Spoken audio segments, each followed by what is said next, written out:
Hey there, we are live, finally. Woohoo! Actually, I just said that I wasn't going to say we were late, didn't I? Yep, you did. Oh, well, we're not late. Shifty eyes. Not late at all. Not late at all. Whew, the technical, I'd say by episode 20 or 25, Jerry, we're going to be experts. They're going to send people to us to figure out IT problems with loading and getting their podcast online. What do you think? I think it's very possible. I think Podbean sort of forces you to become an expert. Yeah. Although this one, if what we think the problem was is truly it, then this one wasn't Podbean's fault. No, it was totally ours. User error.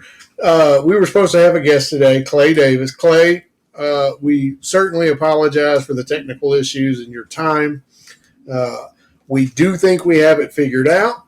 We are going to test it later this week to make sure before we call you back and get you back in here and waste any more of your time. Absolutely. And we'll be ready to go with surveillance for next week. Hopefully. Fingers crossed, because one way or another, I think we can make this happen. Hey, Mochi Monster has arrived. Hello.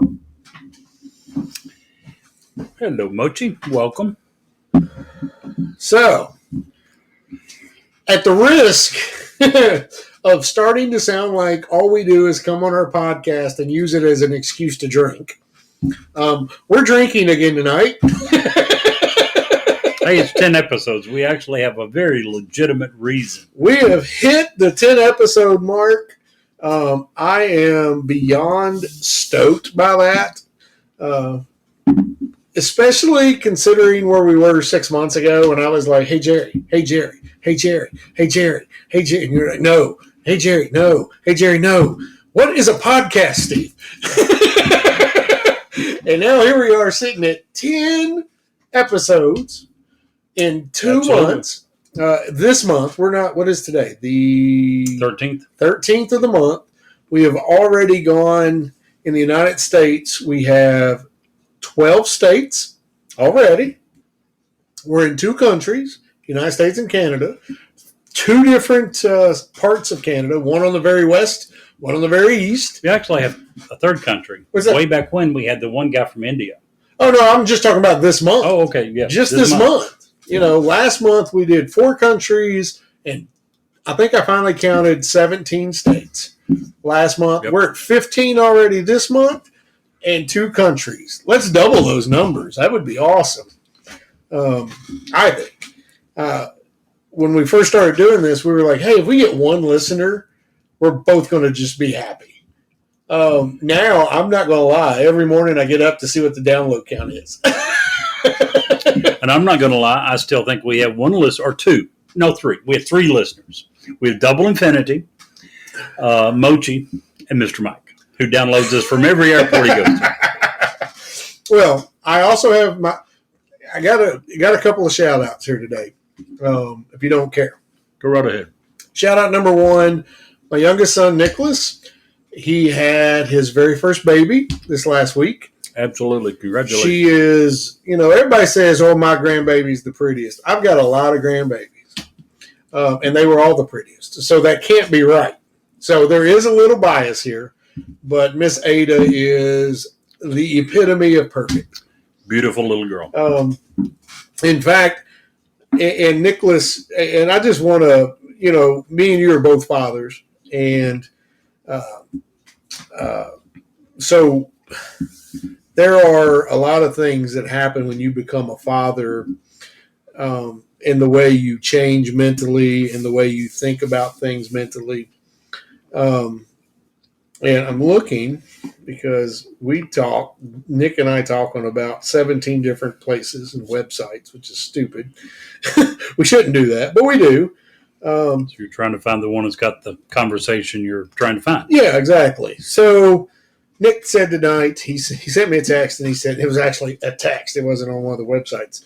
He said, I never thought I could love someone or something this deep. And I just sent him a bunch of heart emojis and just said, well, now you know. There's something about becoming a father that for most folks is life altering. Absolutely. In an absolute good way. So kudos to him and Lily. And they have a beautiful baby and they're starting a new life together. It's awesome. Second shout out, one of my best friends in the world, Steph, got her license to fly a 767 now. Nice. Yes. She is finally, we had a conversation today, she is finally where she's worked her whole life to be. Good for as her. A pilot. So congratulations to Steph. She listens to the show sometimes. That's an amazing, words can't describe that accomplishment. So congratulations to you. That's what I got for shout outs. What are we drinking today? We said we was drinking wine. What are we drinking today? Stella Rosa Sweet Blueberry. Blueberries. Fantastic. Semi-sweet blueberry Stella Rosa. Very good wine. Very delicious. Same name brand we had the first time. The first one wasn't blueberry. But, yeah. Very good company that we would highly recommend for the smart, astute wine drinkers who, right? If you know, you know. If you know, you know. Those that know that the sweet reds, cold sweet reds, yes, are the only way to go. Absolutely. And anyone that says anything different is, well, wrong. Absolutely. Really. Okay, so we said earlier that our guest wasn't going to be able to join us due to technical issues. We do have a couple of topics. Jerry's got a very good topic. We're going to sub in this week that wasn't, mochi. Red wine, regardless of what wine snobs say, is meant to be cold. Oh, absolutely. So, and I'm going to pull a few things that were leftovers from our rapid fire last week that deserved a little more time. So I'm going to use those, and we're going to get through this show. We do apologize that it's not where it was. Also, a little self-plug here if you don't care, Jerry. Sure. We usually try to reserve a little time to talk about businesses and somebody's. We got a great business that we're going to try very, very soon. We're waiting on an email and a chess pie to arrive so we can try it online. Sounds great. So really stoked by that. And then, but tonight, I many times on the show, I've let everybody know that I am a realtor. It's my full time. It's what I do full time. And the market is changing. And if you are working with someone who's not willing to change, then you need to be working with someone else. If you're a seller, you're going to need to learn some patience. In the last year and a half, 2 years, sellers have been able to ask for and get pretty much whatever they want. That's kind of changing. The interest rates continue to rise, and that's pushing the market slower. So if you need someone that is willing to do what's necessary and have a hard conversation, then call me. Absolutely. Send me an email. You can reach us through the podcast email here. That's fine. This is, self-aggrandizing. I shouldn't do that on the podcast, but that's fine. I do offer a really good service for folks, and I do work really, really hard for my clients. So I'm not afraid to toot my own horn every once in a while. I don't think I told you this. I actually sold something this week. Oh, what'd you say? My vacuum cleaner. Oh, you did? I did. Wow. Why? Well, it was just sitting around gathering dust. Oh, God. Why not? Oh, I would just hate to tell you, Jerry, but that joke sucked. Probably more than your vacuum cleaner. No. True story. That reminds me of when I was in Virginia, running this store there. I hadn't been there but a few weeks. And I had this young guy, his name was Chris something. And he was very artistic. And remember back in the day when Big Lots, we made our own signs? Yeah, handmade. absolutely. And they strongly preferred that you have someone artistic to design it. Chris was great. He Those could big draw neon stars. I remember those. Those were great. But he come to me one night shortly after closing and said that he had made 4 or 5 signs he wanted me to take a look at.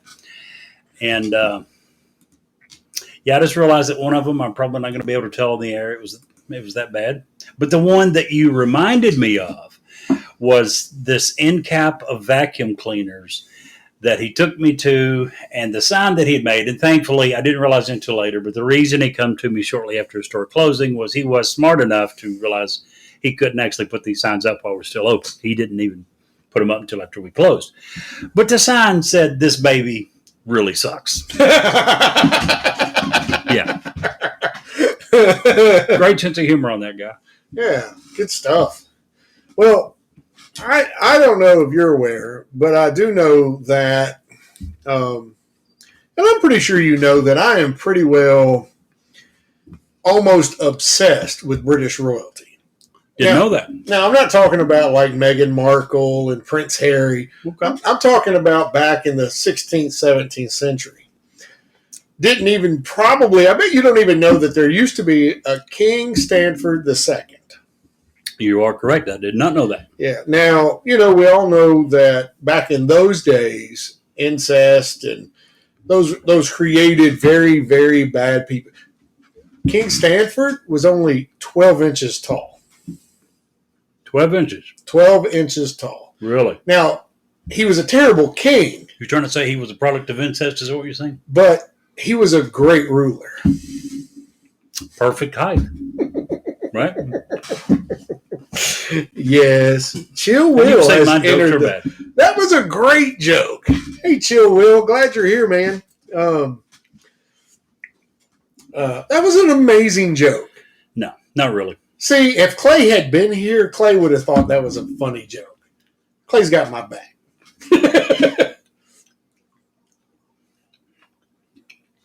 So I want to see Mochi's vouchers. Yeah, I know, right? Man, I can't believe you didn't like that joke. That was great. No. I was excited about that since the last week. Yes, you were. You even bragged an hour ago about how much you were looking forward to telling this joke. And you just let it fall flat. That hurts. Well, I kept wondering if it was over. I kept wondering when we were going to get to the funny part. It didn't come, so I finally assumed it was over. Ouch, ouch. Just in case anyone was wondering, next week will be Newsworthy with Steve and the artist formerly known as Jerry. He won't have much to say probably, though. Duct tape does that to people. In other words, he's saying that next week's episode will have absolutely zero humor. That's what he's trying to tell you. He's trying to tell you what little humor did exist is going to be removed from the show. Ooh. Okay. After my second glass, I can tell you that is darn good wine. It is. I never thought blueberries would be that good in wine. Yep. But yeah. I concur. So, how was your week? I hadn't even asked. My week was good. Dominating. Oh, we talked about my week. Remember, I had a good week. Sold my vacuum cleaner. Oh yeah. Yeah. Very good week. Hey, on a separate side note. Sure. Jerry has played this game with me before. It's called Twilight Imperium 4. Very long game. Very arduous. Very. When he says very long, I think we have played one where it was 8-9 hours long. I've heard of some that were 10-12 hours long. Yeah, he means a long game. Got one coming up this Saturday, probably going to push 12 hours. It's an 8-player. But I want you to know that this last Saturday we played 6-player. And I did something that no one in any of us in our 20 people player group has ever done. Which is what? I won my third game in a row. Awesome. Yeah. I'll take a lot. We know one guy, Casey, that has played the game for a long time. He kind of taught you and I how to play. He's very good. Yeah, he basically has, in many, for all practical purposes, Casey has a photographic memory. Yeah. So he's really good at something like this where the rule book is extremely long. Casey's very good, and he's never won 3 in a row. Yeah, And you so, did. So woo-woo! congratulations. I will accept gifts for the rest of the week, just so everybody knows. If they want to send them, you can send gift cards and all that codes to newsworthy with Steve and Jerry at gmail.com. Those will happily be accepted. Oh, Yes. we always ask for a few things to be sent to our email. Right. We ask for good recipes. We ask for ghost stories because we love those, or UFO stories even. Those are cool too. And we ask for suggestions for new shows or something that people want to talk about. Right. Well, I want to talk about, I called Jerry the other day and we were talking about something, and he gave me a recipe for peas. Cream peas. Cream peas. Something that before I stopped making because they were kind of difficult and blah, blah, blah. Jerry's recipe is amazing. If you like peas in the slightest, or cream peas, listen to this recipe. Go ahead, Jerry. Tell them your recipe because it is off the chain delicious. I'm sure many people have had it, and I'm sure other people have got their favorite ways of making it. I'd had it somewhere a couple of times before I'd ever made it and liked it and decided to make it for my daughter and I many years ago. And looked up online, and every recipe was calling for cream, heavy cream, half and half. They were all calling for cream, which, to me didn't surprise me in the least. After all, the name is cream peas. And the first time that I made it, I went by that and didn't really care for it. It was good, but it wasn't something that's going to blow your skirt up any stretch of the imagination. The next time that I made it, at the last minute, I decided to make it. Thought I had cream. I didn't. So I just made it with butter and milk. Literally, that's all I did. I took a can of cream peas. I drained it, added probably a couple tablespoons of butter, melted that, added in, and I've never ever measured it, probably quarter of a cup of milk, quarter to a third of a cup of milk, and boil it until it's turned into a cream. It's thickened. And literally, that's it. It is still the recipe that I use to this day. I've not had any cream peas in a restaurant or anywhere else that I like better. Steve called the other day, asked for the recipe, tried it, and apparently he likes it as well. Oh, I love it. I thought it was fantastic. Absolutely fantastic. Very easy. All right, so Double Infinity just joined us. Glad you were here. That's awesome. Hello, Double Infinite. Welcome. We have, unfortunately, had to change our way we were going to do things this week. Our special guest was, not through any fault of his own, was unable to join us, so we're going to just switch it up this week. We're going to talk about a topic that Jerry brought to my attention moments ago, and fire pretty much surged through my veins when I started reading an article he shot me with. And we're going to talk about civil forfeiture. I've always right, and I've always been against even criminal asset forfeiture. That's just not, I think, the American way. Even if a guy is using a truck to transport drugs, that guy has a family, and his wife might need that truck to get their kid to the doctor. And I would disagree with you. When you say it's not the American way, that line of thinking actually goes back not only to the very foundation of our country, but even precedes that. The idea for that comes from British law. Didn't we kick them out for a reason? No, we didn't. Well, kicked them out of the U.S.? But guess what our law is still based upon? Our law is still based upon British law. Right. A good portion of it. No, 90-something% of it. Okay. I'm not going to say the justification for this is that old, literally. If you want to take a prime example, back in the day, in the 1600s, Britain required any country who was shipping to or from Great Britain to fly a British flag. And if you did not, your ship was subject to be seized by them. So even back then, which kind of we'll get to in a moment with their civil asset forfeiture law. But for criminal asset forfeiture, I'm actually a fan of. I think it is a great deterrent to be able to say, you know what, if we catch you committing a criminal act, whatever property you're using to do it.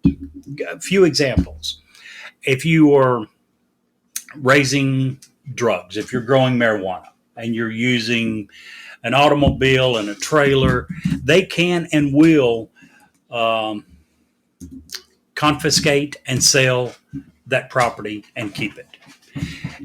Another instance that is used quite often, not necessarily in small town Kentucky, but in larger cities, when they catch a pimp.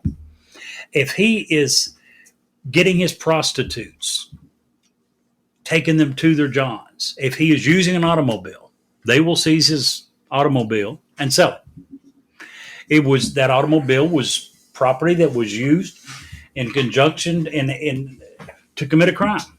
I have zero problem with the government taking that property. Yes. Yeah, I do. It's not the government's property to take. Yes, it is. No, it's not. Well, that's kind of like saying, do you believe in capital punishment for the most heinous crimes? Whether you do or not is irrelevant. Here's my point. What's the question? Here's the question for someone who does. Okay. I don't know if you do or not. I think you do believe in it, but I'm not positive. If it's used, someone might say it's not their life to take. They're going to take his life. Well, it's not their life to take. I think that would have more justification than saying that the government doesn't have a right to take property that was used to help commit crime. I don't agree. Based on what? Based the on fact that you don't like the facts? Based on the fact that if I use a gun in the commission of a crime, can and will be taken. Okay. You will never get it back. Good. I'm okay with that. You a minute ago said you're never okay with that. No. It's not theirs to take, remember? I'm talking about, same example, you're using a car in a pimp situation. Or non-robbery. What if you used a car it's a getaway car from a bank in an armed robbery? Can they take it? I don't think so. How is that different from the gun used in the robbery? Because of what? What facts? Please enlighten us. Well, the facts are, if we want to go down that road, we already have, remember? It's okay to take the gun used in the robbery. So we've already went down that road. A gun is a very different thing than an automobile.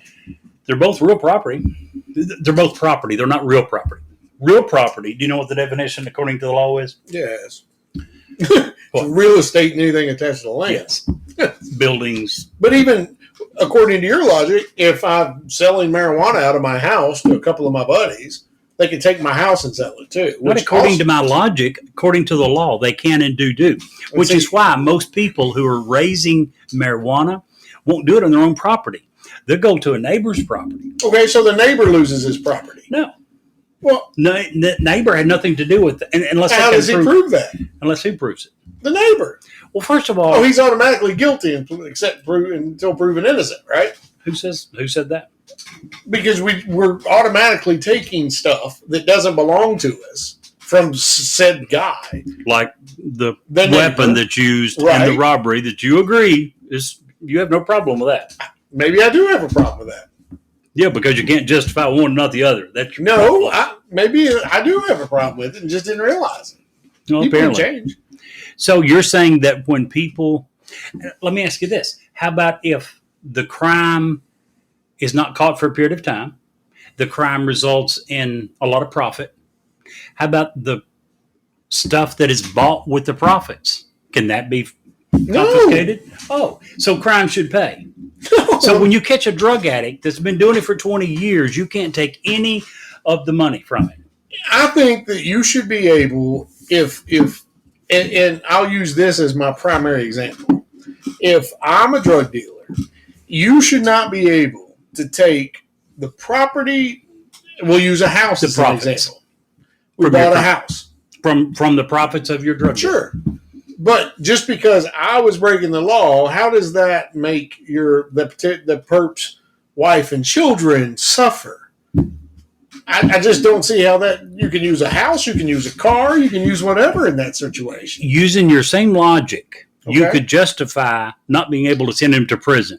Because sending him to prison will take away the primary breadwinner and force his wife and children to have to pay the penalty. And you're saying that shouldn't be the case. No. So you're saying that every one of the people in prison should be let go because can't punish the wife and children. Well, I think that if we're going to continue to have debates like this, we should not have already drank an entire bottle of wine in less than 20 minutes. I think what you're really trying to say is if we're going to have debates like this, you need more advance notice to try to come up with at least one or two facts. That's what you'd like. No, that's not. It has nothing. This particular situation really, to me, has nothing to do with facts. It is the government taking property that does not belong to them away from someone that in some way has earned that property. So criminals have earned the right to their profits. Did they get caught? Obviously they got caught or there wouldn't be a criminal forfeiture in the first place. Okay. There's two types of forfeiture. Don't you think the government gets enough? I think you're missing the point. The point is, let me finish. Will this help deter crime? Yes, obviously. It's even to the point that drug dealers don't grow the drugs on their own property normally. If they have a choice, they'll go grow it somewhere else. Why? Sure. Because they don't want to lose their own property. Right. It's proven. It's a huge deterrent. That's the primary reason for doing this. In that same breath that you're saying that it's a deterrent, it's not, because they're still growing dope. No. You're all or nothing. It's 100% or nothing. There's no 25% deterrent. There's no 50% deterrent. I'm just saying that crime continues because criminals are criminals because that's who they are. Are you honestly telling me that you believe that no more drugs would be bought and sold if there was none of the criminal forfeiture? Is that what you're saying? No, I'm saying that so it is a deterrent. No, I'm saying that it's one or the other. I'm saying that we have it currently. It's the same as my feeling with the death penalty in a lot of respects. You brought that up earlier. We still have murder. Sure. Even though that is a deterrent that they get to go sleep in isolation. So you're saying it's not a deterrent? Years. I don't believe that it is in today's world. I would tell you a story. Hopefully we've got enough time for this. When I was in Bahamas the first time. Maybe, but we got to get to the civil. Okay, the civil, I think we both. First time I was ever in Bahamas. We had rented a van. There was 6 or 8 of us in the van. We asked the guy to take us to see Bahamas. And he drove around and hit some of the touristy spots. And we said, we don't want to see the touristy spots. Show us what it's like for people that live here. And he did. He spent an hour or so driving around through parts of Bahamas that we had never saw and never would have otherwise. Not necessarily something we wanted to see. Pretty poor area. It was a Friday afternoon, and someone asked him for a suggestion of somewhere to eat that night. And they, again, said, don't give us a touristy suggestion. Where do you guys eat? He said, guys, it's summertime. He said, on Friday evenings, we get together down at the beach, and we have a big fish fry. All the fishermen come in. He said, it's $5. And he said, it's you either bring a dish large enough to feed 2 or 3 families, or it's $5 a person. One of the women said, would we be welcome? We're not from here. He said, sure, $5, you'll be welcome. Another woman asked a question. I immediately cringed because it made me feel horrible that she asked it. She said, would we be safe? Well, he just got through telling us this is where they go. He just got through telling us this is where he lives. He, his family, his children go. So he said, oh, you will be fine. Do not worry. And then he said the last murder in Bahamas was, and he told what year. And someone said, how can you remember that? He said, well, we still practice public hangings. He said, and this particular case at this murder concluded with a guy being hanged in public. He said something I'll never forget. He said, some people says that this does not deter crime. He said, I believe it will deter one person, the man hanging from the rope. Listen, Steve, I would say to you, listen we will absolutely 100% of the time deter the man that you kill from committing further crime. I don't disagree. What I'm saying, we don't do that. No. Listen, you started by saying it doesn't deter crime. Listen, I said that the way the system is now does not deter murder. Okay? You said That's what I capital said. punishment doesn't deter murder. That's exactly what I meant. It does. The way we do it now does not Yes, it deter does. murder. Deters the man that you killed. He One won't guy do anymore. who we've already paid for 25 years to sit I'm there not and saying eat we 3 should do days. it quicker. No. If you're going to do public execution and you want me to support public execution, that whole process should move a lot faster. Yes. And it should be a public ordeal, just like in the Bahamas. That's the only way And it used to be actually here. deters something. Used to be here in the early 1900s. Yeah, that it deters something. People see that. It creates a response. Today, you barely get a blip in the news. Oh, Oklahoma's killing a person every month. You got to remember that certain areas are trying to do this better. Sure. I remember, and again, it's a comedy show, but Ron White, in one of his stand-up comedy shows a few years ago, was talking about, he's from Texas, by the way, and he mentioned that most states were outlawing capital punishment. He further said the state that he's from was not doing that. He said, in fact, we're actually doing the opposite. He said most states are trying to abolish the death penalty. My state has put in, and I forget the name of the law, but they were trying to expedite the process. He said, so most states are trying to get rid of it. My state has put in an express lane for it. Sure. I don't Some disagree. states are trying to do it right. Some are not. Let's talk about the one that we both kind of agree on for a change. Civil asset forfeiture. Civil asset forfeiture. Well, first of all, let me define the difference. Yes, There's please. 2 types of forfeiture in the United States. One is criminal, and it is done the way I think it should be. It requires a conviction of a crime. It requires proof that someone committed an illegal act. And once that happens, it's quite easy for them to say, well, this property was used in such and such way to commit that crime. We're going to seize it. You've already got a criminal conviction. I don't have a problem with that. Steve does. I don't. Then on the other hand, we have something called civil asset forfeiture, which is done in, I think it's 44, 45 states. It is banned in Maine, Nebraska, New Mexico, and pretty much in North Carolina. North Carolina bans it except for cases of racketeering. But civil asset forfeiture is totally different. It does not require proof of anything. It does not require, not even does it not require that someone be criminally convicted of something. It doesn't even require that they ever even be charged. The surveillance slayer on our website, Jerry, is talking about this, and he says the problem with civil asset forfeiture, which is exactly what you're saying, is the suspension of due process and the assumption of guilt, not innocence. 100% on both. Yeah. Number one, due process. We think the Constitution guarantees due process, but not in the case of civil asset forfeiture. If cops believe that something possibly, potentially, was illegal or gained illegally. In other words, they stop someone on the interstate and they've got $15,000 on them. This actually happened to a couple, I think it was $16,000. It was going to Florida 2 or 3 years ago. They said that they had reasonable suspicion that that money was drug money, and they took the money.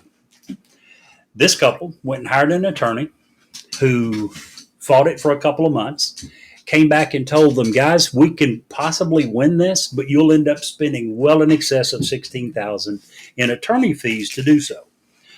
He said, I've already been able to get them to agree to giving you 50% of it back. He said, I would recommend you do that. They did so. After paying his fee from the original $16,000 that was taken from them, they got back less than $4,000. They committed no crime. They had reasonable, that they could justify where the money, why they had this amount of cash on them. $12,000. That happens, according to that same article, Jerry, $12 billion a year. They think nationwide. Now, if you want some numbers, again, these laws that allowed this were pretty active back around the founding of our country, and it was used mainly for pirates. Shortly after that, it was not used basically at all for the next 150 years or so. Around 1970, 1980, we began using these laws again supposedly to help fight drugs in the war against drugs. In 1986, a grand total of $93.7 million was seized throughout the United States from civil asset forfeiture. By 2004, the number was a half a billion, 567 million. By 2012, it was 4.4 billion. The last year, when the official numbers have been turned in, they think it is now somewhere around $12 billion per year that is taken from people. No crime has to be committed. No crime even has to have even been alleged to have been committed for them to take these assets. Jerry, how many times has that been challenged in court and won or lost? Do you know? Many. The problem is it will often take. There's one case that I was reading about in New Mexico. There was a Hispanic gentleman, forget the name, and he had $160,000, I believe it was, $158,000, and he was going to purchase some real estate. This was a few years ago. He and his family hadn't lived here that long. They weren't that familiar with the system, only halfway spoke the language. They weren't comfortable with banks. So they kept most of their money at home. He was going to buy some property. There was already a contract on it for the exact amount of cash he had on him. He told the officers that. They didn't believe him. They believed that amount of cash was obviously related to drugs. He fought it. He won. When it's $160,000, you can incur quite a few attorney fees and it still be worth your while. What they have figured out is that for the cases that are 1,000, 5,000, 10,000, people don't fight it. They don't fight it because it's real quickly they're going to spend more money to win. In a corrupt, probably. Yes. If this is taking place on a regular basis, other people aside from the police organization are getting a cut. As an example with the lawyer you used in your first example. Yes. In Kentucky, and it varies from state to state, and you can go to, and I'll leave a link to this. There's a Wikipedia article called Civil Forfeiture in the United States. And I'll leave an article or a link to the article. And each state has their own set of rules. In the state of Kentucky, 85% of the money will end up going to the seizing agency. So in other words, if it was Franklin County Sheriff's Department that seized it, they'll get 85% of the money. 15% goes to the Office of the Attorney General. It varies from state to state, but... Well, now we know how every city in Kentucky has a brand new courthouse. Well, we can't say that because Kentucky is not one of the horrible states for this. There are several states that are give them really a chance. bad. The scary part is it is basically up to the local police department, sheriff's department, and as long as they've got someone in the prosecutor attorney's office to back them up, to go along with it, they can do it with very little paperwork. With all they have to claim is that they have reasonable suspicion to believe that something is related to crime, and they can take it. And as what's his name that he's using? Surveillance Slayer. As Surveillance Slayer was saying, number one, we've already covered how due process is just been abolished and thrown away. The second part is once this happens, you are automatically presumed to be guilty, and it is up to you to prove that you're innocent. Which is a mockery of our entire system. And here's when Clay is on, hopefully next week, I think we got the issue figured out. We're going to be able to get him here. We need to get into this a little with him as well. But it only takes one or two cops, police officers, who we've said many times on this show, have probably the absolute hardest job in all of the United States. Yes. But it only takes one or two cops or even one corrupt sheriff's office in Podunk, Texas, to ruin the tourism dollars of an entire town. Word gets around on this stuff. Yes, it does. So for very little gain, they could be potentially costing their entire community. And I can't tell you, when I was younger, and this kind of goes back to the criminal assets, and I get that, but I can't tell you how many vehicles in Cynthiana, Kentucky, little Cynthiana, Kentucky, less than 6,000 people, how many vehicles I saw, brand new Tahoes Escalades, whatever, with police sirens and stuff, and the big sticker in the back. This vehicle was seized for whatever activity. To me, you just can't justify that. Period. You can't. It's almost like, in today's world, there's enough videos out there that show that corruption does happen, unfortunately. Body cameras are a huge good thing. It goes back to surveillance. I think if we're going to have good versus bad surveillance, next week, remind me to bring this up. Body cameras on police officers is good surveillance. So it keeps everyone having a smartphone with a video camera on it. Sure, absolutely. However, this right here shows that that's not always the case. $12 billion is an insane amount of money. Yes. You ask about cases where it had been challenged in court and they lost. Again, the Wikipedia article lists several. I'm going to give you a couple. Mandrell Stewart and his girlfriend were on a date. They were on I-66. They got pulled over for a traffic stop. He did have a police record. He was a black man. Again, records show that they are hit disproportionately. A lot of people believe that it's because they think they probably don't have the Raccoon, welcome in, man or lady. Glad you're here. To fight it in court. Anyway, over the next 2 hours, he was detained without charges. He was handcuffed. He was taken to a nearby police station.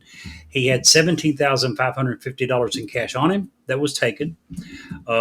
He later sued them and proved they owned a barbecue restaurant. They dealt a lot in cash.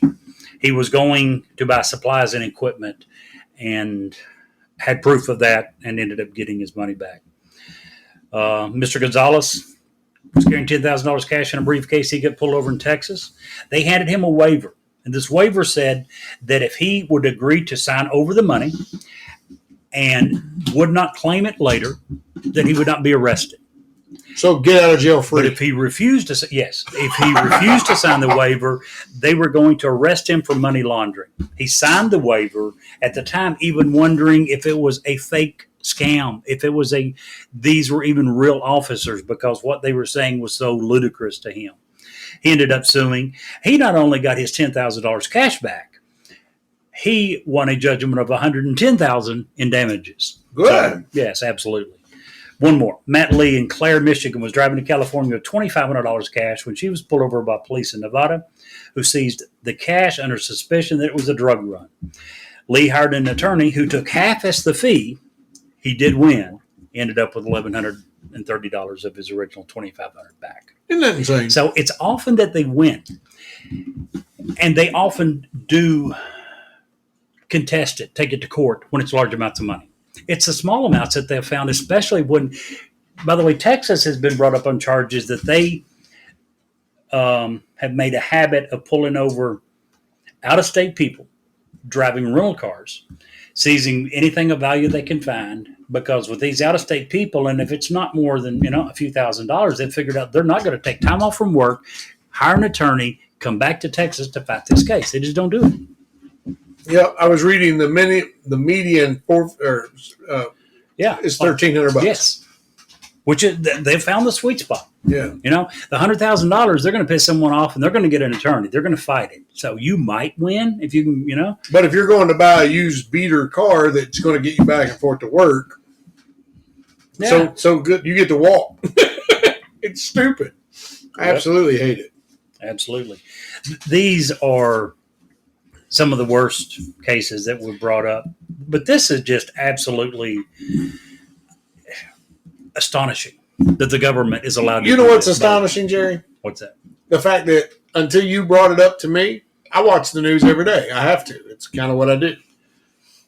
I'd never heard about this. I had. If you remember a week or so ago, I was telling you. Heinous is a good word. It is. Heinous is a perfect word for it. I'd seen maybe one or two things, but I'd never seen it to this level. And we hear so little about it that when we do, we tend to think of something I remember Donald Trump saying in 2016 when he was running for office, and I think it was concerning Hillary Clinton. A lot of things I don't agree with Donald Trump on. This I did. He made the comment, people are usually guilty when they're charged with something. Wait. Could you say that one more time? I have no problem saying that there are certain things that I agree with on Donald Trump. Okay, I also have no problem saying the man's I just want to hear that one more time. That's an good. idiot on many things.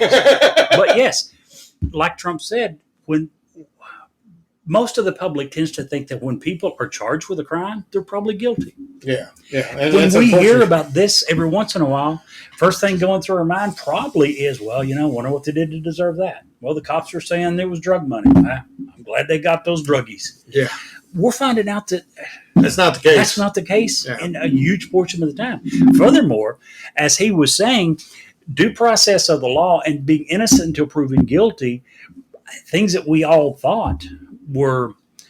Oh, and this literally, speaking of that very line, innocent until proven guilty. Yeah. Feeds into our next week's topic so much. Sure. Because what is the biggest thing that they say, that politicians say when it comes to surveillance? Well, if you're not doing anything wrong, bull. With some surveillance, and I disagree with you. I want to keep that for next. Let's keep that for next week. I disagree with you guys a little bit. Some surveillance, I think it's fine. Some surveillance is necessary. Cops can't do their job without some surveillance. We'll talk about it next week. But they can certainly go way overboard and have been proven to have broken laws and be against the very Constitution in many cases. So let's switch gears for just a second. Sure. Let's talk about a couple of things that I had left over from Rapid Fire. If you guys didn't catch Rapid Fire, it's episode 9. Go download it. It's awesome. That it was. We were both kind of hesitant about the whole, how's that going to work? And it wasn't perfect, but we learned a lot in episode 9 about how to make it better. And so the first of next month, it's going to be a lot better than it was this month. And I think that's going to be a format we can really improve on, especially as far as timing and keeping the energy level going there. Great episode. Probably one of my favorite episodes we've done, episode 9. So go download that. Like us, do all that good stuff wherever you're listening to it. We appreciate it. One of the things that I wanted to bring up coming up next, or from last week, that I didn't get an opportunity to bring up was I wanted to bring up and broach the topic of woke Hollywood. And if you want to feel enlightened about whatever, great. If you want to feel like you are the all-knowing about everything, world's kind of our country's went a couple hundred years without you, so it's going to continue to go with you as well. But I really wanted to talk about woke Hollywood and some of the things that, as a person, I'm really tired of. One of the things is, very recently, Lightyear is absolutely, the movie Lightyear, it's Buzz Lightyear's prequel. It's absolutely tanking at the box office. Cost over $100 million to make. Probably the last estimate I saw, now that was 3 days ago, granted, it's probably not even going to make that back. Why? Because it's force-feeding our children a bunch of stuff that children are not going to see a movie for. Disney continues to do this. I was watching Doctor Strange and the Multiverse of Madness, which is a great movie. The first Doctor Strange movie, Jerry, was my favorite Marvel movie because literally it was visually exhausting. It was awesome. The way they did it, top to bottom, was amazing. Multiverse of Madness, they have this young chick. Her name is America. I don't know if she's a real Marvel character. At this point, Marvel's got so many characters out there, it seems to be they're scraping the bottom of the barrel. They're looking for the oldest comic books they can find, and, oh, there you are. We'll use you. So in that respect, they always say, the whole movie, they're saying, well, we got to save America. And I'm thinking, yes, we did. Oh, wait, you're talking about the little girl. It was really weird. But aside from her, there was a scene in there, spoiler alert, if you haven't seen it, sorry. There's a scene in there, and it got to this point, where she steps on this thing, and it's going to show her past, a memory. And I was thinking to myself, I just know that her parents are going to be two dudes or two chicks. One or the other is what it's going to be. And no sooner than the memory popped up, boom, there it was. Two ladies. Folks, I am the most social, non-caring person. What you do in your house is your business. I don't care. Not my place to judge. It's my place to love. That's the way I look at the world. But I am sick to death with it being forced fed in every single thing I see on TV and hear in But you music. can't be surprised that Hollywood's doing it. No, I mean, you're absolutely They right. started this a long time ago. And You're absolutely right. They're But not. at this point, it's like, why? We get it. You like gay people. I love gay people. But we don't need to expose it. And it makes me sound cringeworthy, and I hate that. But I'm just tired of it being force-fed. You show in the movie and it's a big thing. Okay, great, it's done, and you keep on with the movie. But why do you have to stop the flow of a movie to interject that into the movie? It doesn't make any sense to me. I agree with that a lot. It's one thing if it falls within the natural story of progression. Absolutely. It seems like in so many cases they go out of their way. But again, it doesn't surprise me. This is Hollywood. Hollywood is very, very liberal. Sure. There's a few exceptions. There's a few conservatives in Hollywood, but not a lot. Overall, Hollywood is a very liberal town, and that's not going to change. Furthermore, it was liberal 50, 60 years ago. Right. Are they getting more liberal? Maybe. I don't know. For 50 years ago, they were pretty freaking liberal for the time. Yeah, but I really, and obviously I wasn't alive like you 50 or 60 years ago. Sure. I was not even born 50 or 60 years ago like you are. Mr. 10 years younger than I am. I don't know what you speak of. Yes, you do. Listen, I just want everybody to know right now, when God said, "Let there be light," Jerry flipped the switch. I'm just saying. Jerry's birth date is 1. And what exactly does that say for you, Mr. 10 years younger than I am? Sir, I am. I have no problem with you saying I am old as dirt. I am. So you're old as dirt minus 10 years. Oh, no. That would make me old as like moss. I'm good with that. So anyway, getting back to the point. I just really... Hollywood, we get it. I just want to throw my hands up. Marvel's Infinity War, another Disney product. By all accounts, an absolutely fantastic movie. The whole setup, the lead up, the final battle, the absolute final battle. What do? They stop the whole thing, and gosh, this makes me sound so cringeworthy, and I hate it. They stop the whole movie, get all the lady superheroes together, and have them run the ball, if you will, for a whole 5 minutes of why. They're superheroes. We love them individually. They don't have to work together the way they were. It's just, and that's just 2 movies, and I use those 2 because I really like the Marvel series.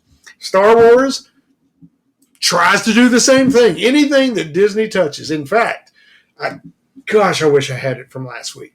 Their former president was even shown to say, hey, we're going to force feed LGBTQ into every movie we can possibly force feed it into. Disney CEO? Yes.